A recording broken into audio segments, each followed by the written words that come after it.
Good morning all my dear students. जैसा कि आप सभी बच्चों को पता है कि हम गुंजन से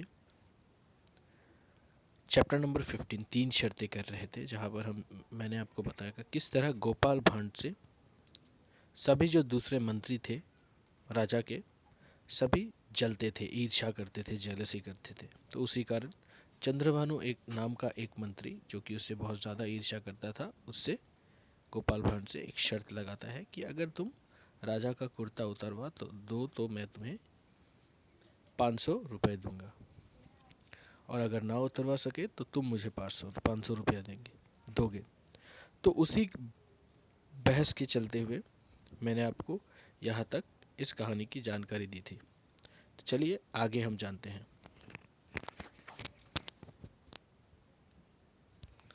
तो देखिए, गोपाल भांड महाराज के पास उछलता कूदता आता है और क्या कहता है कि आपके दाहिने कंधे पर तिल है। तो राजा को पता है कि उनके दाहिने कंधे पर कोई तिल नहीं, तो राजा अपना कुर्ता उतरवा कर दिखाता है और इससे गोपाल भांड उन्हें 100 रुपये देना पड़ता है। तो गोपाल भांड देखिए क्या कह रहा है। 100 रुपये देते हुए, महाराज मैं एक बात पूछना चाहता हूँ, आपने मेरे साथ शर्त क्यों लगाई? फिर राजा जी क्या कह रहे हैं, हंसी रोकते हुए, कल चंद्रभानु ने सभा में कहा था कि जो गोपाल से 100 रुपये निकलवा ले उसे वह 100 रुपये देगा। चंद्रभानु को विश्वास था कि कोई भी तुम्हें मूर्ख नहीं बना सकता। मैंने सोचा कि क्यों ना मैं ही कोशिश करूं, और आज ही अवसर मिल गया। मैं हैरान हूं कि मैंने तुम्हें इतनी आसानी से हरा दिया। गोपाल हंसी रोककर उदास दिखने का बहाना करता था। क्यों गोपाल भांड हंसी रोककर उदास दिखने का बहाना कर रहा था? क्योंकि उन्होंने राजा का कुर्ता उतरवा दिया था। फिर जैसे कि आप यहाँ पर एक चित्र देख सकते हैं, चित्र में साफ दिखाई दे रहा था कि किस तरह गोपाल भांड और चंद्रभानु खड़े हैं और राजा कुर्ता उतरवा कर खड़े हैं उनके सामने। तो चलिए देखते हैं आगे क्या हुआ। फिर गोपाल भांड कह रहे हैं, महाराज जरा चंद्रभानु को तो बुलवा लीजिए। राजा, चंद्रभानु, मैंने गोपाल को हरा दिया और उससे 100 रुपये जीत लिए हैं, और तुम्हारी शर्त भी। चंद्रभानु आश्चर्य से देखता रहा। तो आश्चर्य से क्यों देख रहा था चंद्रभानु?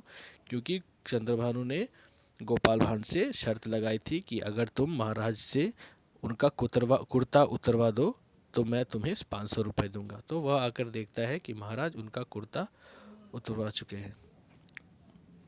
फिर चंद्रभानु रुपए देते हुए, महाराज मुझे विश्वास ही नहीं हो रहा। आप कहते हैं तो राजा उसे पूरी बात बताते हैं। फिर राजा कह रहे हैं, आज तो मैंने 2 शर्तें जीत ली, इसे कहते हैं भाग्य। एक तुम्हें हराकर और एक गोपाल भांड को। मैं कितना भाग्यशाली हूँ। फिर सूत्रधार कह रहे हैं कि दोनों में से यह साहस न था कि राजा को बताए कि कुर्ता उतरवाकर उनके साथ भी चाल खीली गई थी। तीसरे दृश्य में देखिए, राजमहल के बाहर चंद्रभानु गोपाल को 500 रुपये गिन कर देता है।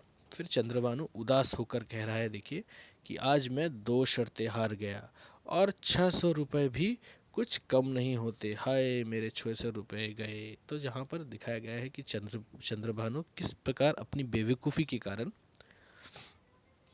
600 रुपये हार गया था। फिर गोपाल भांड हंसते हुए कह रहा है कि मैंने तो तुम्हें कहा था कि अगर मैं अपनी बुद्धि से काम लूँ तो कुछ भी कर सकता हूँ। तो देखिए इस चित्र पर दिखाया जा रहा है कि किस तरह चंद्रभानु ने गिनकर 500 रुपये किसे दिए? गोपाल भांड को दिए। तो गोपाल भांड ने अपनी बुद्धि के प्रयोग कर उसने 500 रुपये जीत लिए थे। तो इसी के साथ हमारा यह पाठ और कहानी भी समाप्त होता है। दूसरे क्लास में मैं आपको दूसरा एक नई कहानी या फिर कविता समझाऊंगा। तब तक के लिए धन्यवाद।